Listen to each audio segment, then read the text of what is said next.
నమస్కారం ఘంటారావానికి స్వాగతం. ముందుగా ప్రధాన అంశాలు.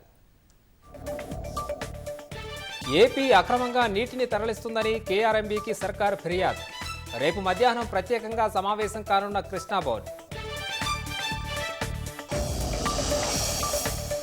ఆంధ్ర జలదోపిడీని ప్రభుత్వం చోద్యం చూస్తుందని హరీష్ రావు ఆరోపణ. కేఆర్ఎంబీ కార్యాలయం ముందు ధర్నా చేద్దామని పిలుపు.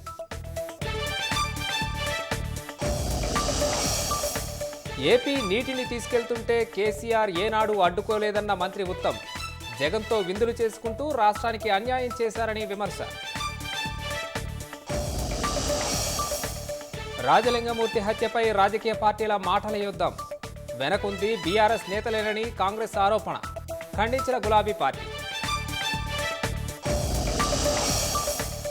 దశాబ్దాల తర్వాత హస్తినలో కొలువుదీరిన బీజేపీ సర్కార్. సీఎం రేఖా గుప్తాతో పాటు 6 మంత్రుల ప్రమాణం.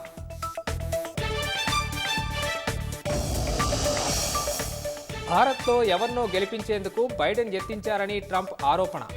ఓటింగ్ శాతం పెంచేలా ఇచ్చిన డబ్బులపై విమర్శలు.